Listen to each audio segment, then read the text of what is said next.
Hello everyone. So the book that we're going to read today is Buster by Linda Jennings and Catherine Walters. This book is about this cute doggy, Buster, who is homeless and hungry. He desperately needs a new home and also someone who could love him because it's Christmas. Do you think he'll find that someone? Or will he stay outside on the roads? Let's find out.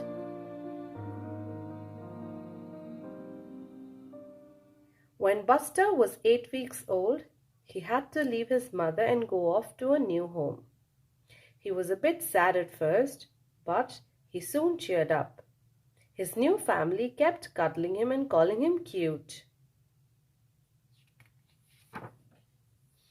As Buster changed from a puppy into a proper little dog, things began to go wrong. He tried his best to please, but he didn't know that some human beings love small cuddly puppies but can't stand full-grown dogs who lick your face and chew things up. "Dratted dog," they shouted. "More trouble than he's worth." One cold winter's day, his owners took Buster to a part of town where he'd never been before. There, they pushed him out of the car and left him on the edge of a wide, busy road. They didn't want Buster anymore. Oh no, that is so sad. Look at him.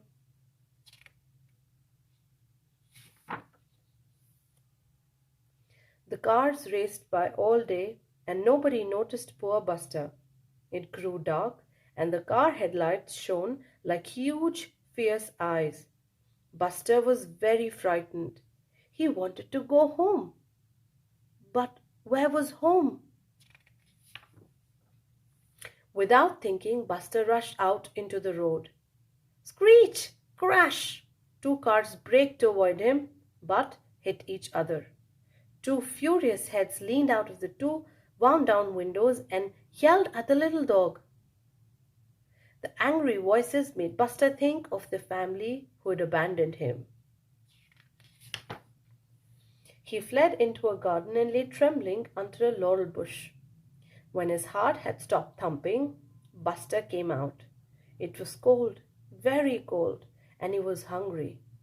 He crept up to the closed front door of the house and scratched at it.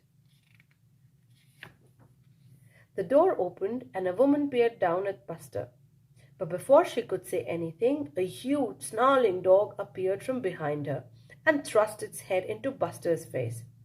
"Clear off before I bite you," he growled. "This is my home." Before Buster could move, the big dog broke free and chased him right down the garden path, snapping at his short, stumpy tail. Buster just managed to squeeze through a hole in the hedge before the big dog could attack again. Buster sat on the frosty pavement, licking his sore tail. Where should he go now?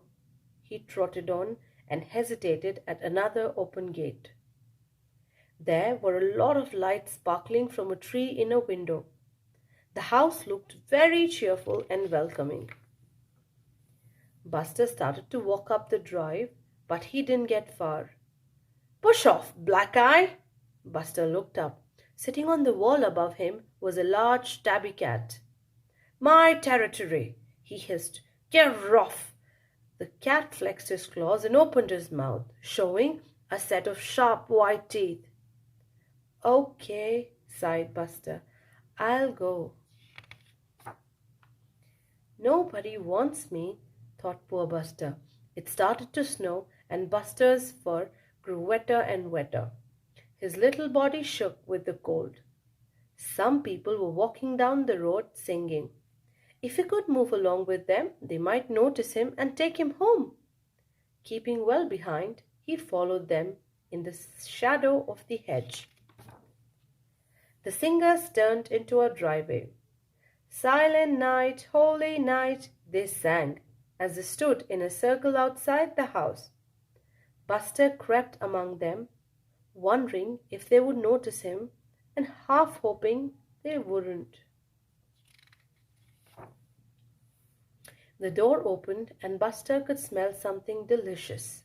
He dribbled with hunger. "One for each of you," said a voice, and a hand held out a plate of mince pies. "Thank you, Mr. Merridew," said the carol singers. "And one for the little dog," he added. "The little dog?" Everyone turned round and then looked down at their feet. Buster gazed up at them, hunger pleading in his eyes. Would they tell him to go away too? "Who is he? Where has he come from?" "He must be a stray. He looks very hungry," said a small girl, and she gave Buster a whole mince pie. He swallowed it in one gulp. Old Mr. Merridew came out of the house and looked at Buster. "A dog for Christmas?" "No, not just for Christmas. A dog for life." "I'll take him," he said. "It looks like he needs a good home." He put out his hand to Buster, and the little dog drew back, afraid. "Come on, little fellow," said Mr. Merridew gently. "We'll have a good Christmas together, you and I." Buster lay stretched out in front of the fire, his tummy full and warm at last. "Happy Christmas, little dog," said Mr. Merridew, "and welcome to your new home." "Woof!" said Buster. The end. Buster by Linda Jennings and Catherine Walters. This is such a beautiful story and we simply love this one. We especially like dog stories, but this one is one of our favorites. And if you also like it, hit the like button, subscribe to the channel, and don't forget to share with your friends. I'll see you next time with another amazing book. Till then, bye bye.